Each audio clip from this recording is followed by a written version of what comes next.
wanted land, they wanted position, they wanted power. You know, it starts becoming like the last elections back in inevitable factor of life in human civilization. It's been going on probably since day one.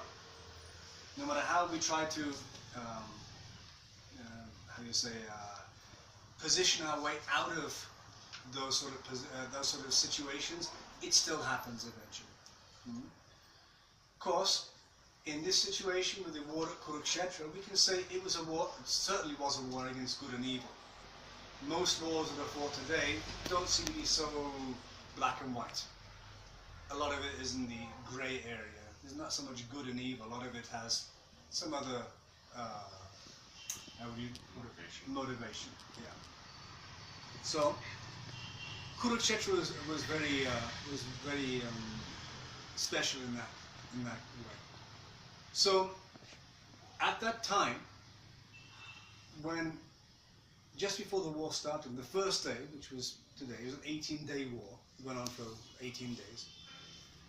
Arjuna, who was one of the brothers, one of the Pandava brothers, he was on his chariot, and Krishna had taken the position of a charioteer for Arjuna. He didn't want to fight because he was related to both families. So he decided, I'm not going to fight this war. But Arjuna, you are my favorite cousin. If you wish, I will be your charioteer. So Arjuna asked Krishna to draw the chariot in between the two armies so he could have a good look at who was on either side. And when he looked at the side of the Kauravas, he saw so many people that he had so much affection and love for. He saw his grandfather, Bhishma. He saw his cousins, Duryodhana. He saw his teachers like Drona. So many different people that he had some emotional bond with.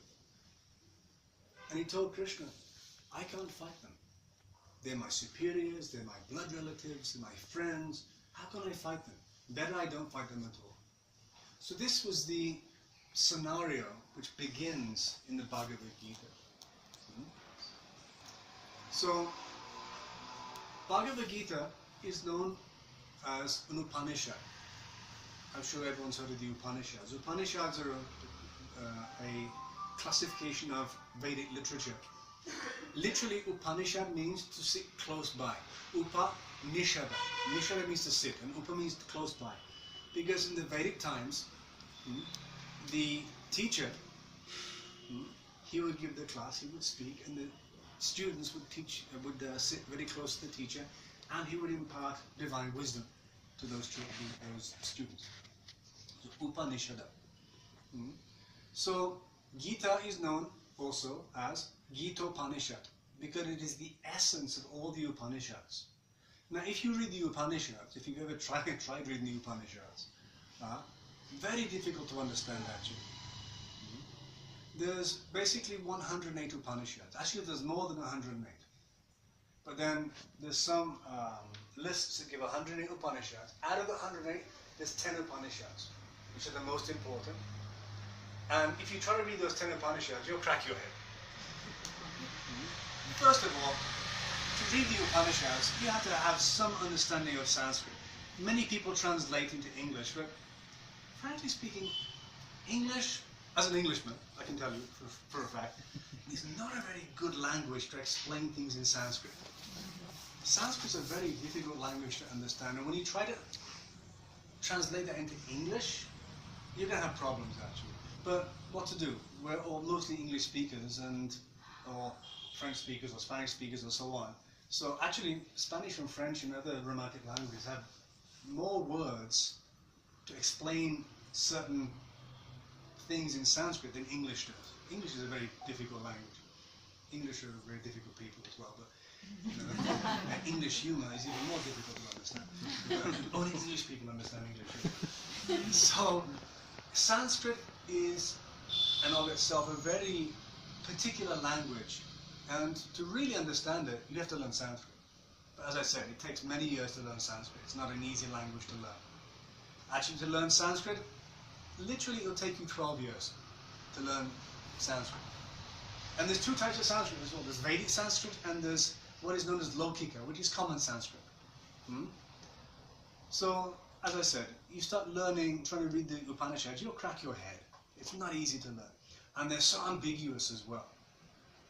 Upanishads are very ambiguous. What is the soul? What is the supreme? It's very ambiguous. It's not easy to understand. Gita, however, as I said, is the essence of the Upanishads. And the Sanskrit of the Gita is very easy to understand, actually. So, many great teachers in the past and in the present have written commentaries on the Bhagavad Gita to further explain what Krishna is saying. Many, many commentaries. Shankara has written a commentary. In fact, Shankara, the famous Shankaracharya, he was, as we know, he was the first great teacher to write a commentary on the Bhagavad Gita. Then that was followed by other great teachers like Ramanuja, Madhava, Nimbarka, and so on. Many, many different commentaries. Now, if you go into a bookshop and ask for a Bhagavad Gita, you'll have a whole section of Bhagavad Gitas.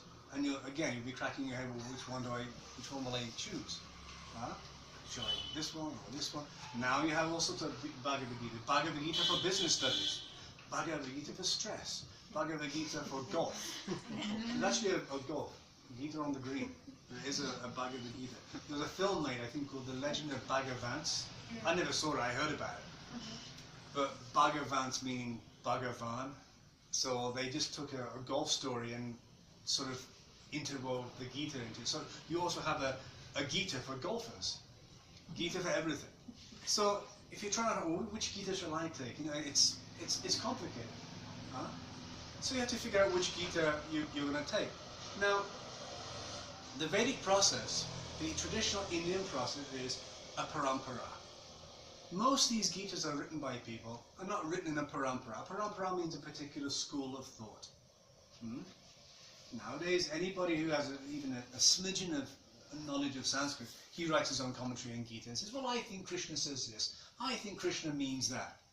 Like Krishna didn't know Sanskrit or something. Krishna says, you should do this. Actually, what Krishna really means is, they give their own interpretation of what Krishna meant.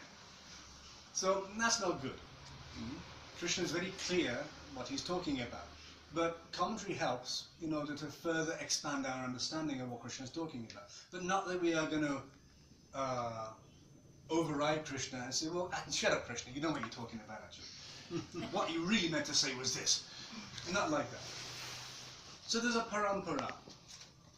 We would call it a disciplic succession, a chain of succession, guru, disciple, guru, disciple. So that knowledge is handed down from millennia, and it never changes. It goes backwards and like down through the guru-disciple line like that. So most things are like that. Yoga is like that. Music is like that. There's always a guru-disciple lineage like that. So Bhagavad Gita has to come down through a genuine lineage. Has to come down through a genuine school, that knowledge. Not that we just speculate, well, I think Krishna meant this, that, and the other. Then everything is spoiled. So parampara is very, very important. This parampara. So, as I mentioned, Bhagavad Gita has 18 chapters. It is the essence of the Upanishads, and it is also known as a Yoga Shastra as well, which is quite interesting for all of you guys. It's a Yoga Shastra. It starts off, it says, Bhagavad Gita, Supanishatsu, Yoga Shastra. Yoga Shastra. It's a Shastra on yoga. Throughout the Gita, Krishna is speaking about yoga. Different types of yoga. Not just one type of yoga. Different types of yoga. And ultimately, although he's not dissing any type of yoga, he said ultimately, the easiest yoga and the highest yoga is Bhakti yoga. At the end of the Gita, his conclusion is Sarva Dharam Prityaja Mamekam Sharanam. He's telling Arjuna, Sarva Dharam Prityaja, all different kinds of dharmas, all different kinds of religiosity, all different types of, how was it, dharma? And again, another one of those Sanskrit words difficult to translate into English. All different types of duties and so on. Surrender everything, give them all up, and just surrender to me. Mamekam, just to me. Then he gives a reassurance. He says, I will take care of everything, he says. I will, whatever papam, which means whatever reaction will come to that by you giving all those things up, I will take that. So, masucha, you don't worry. So the essence of the Gita is masucha. Don't worry about anything. Just surrender to me, Krishna said.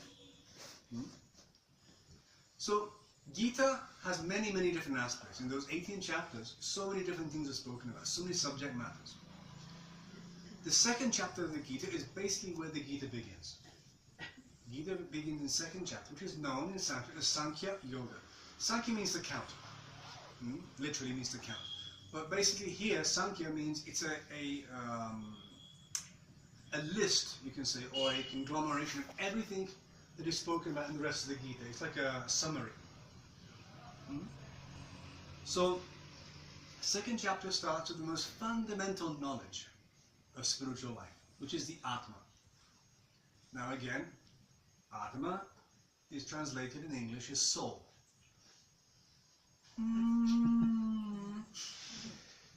Not such a good translation, but what else are you going to call it? There's nothing else in English that we have that even compares to the word Atma, so we say soul in English, to make it easy.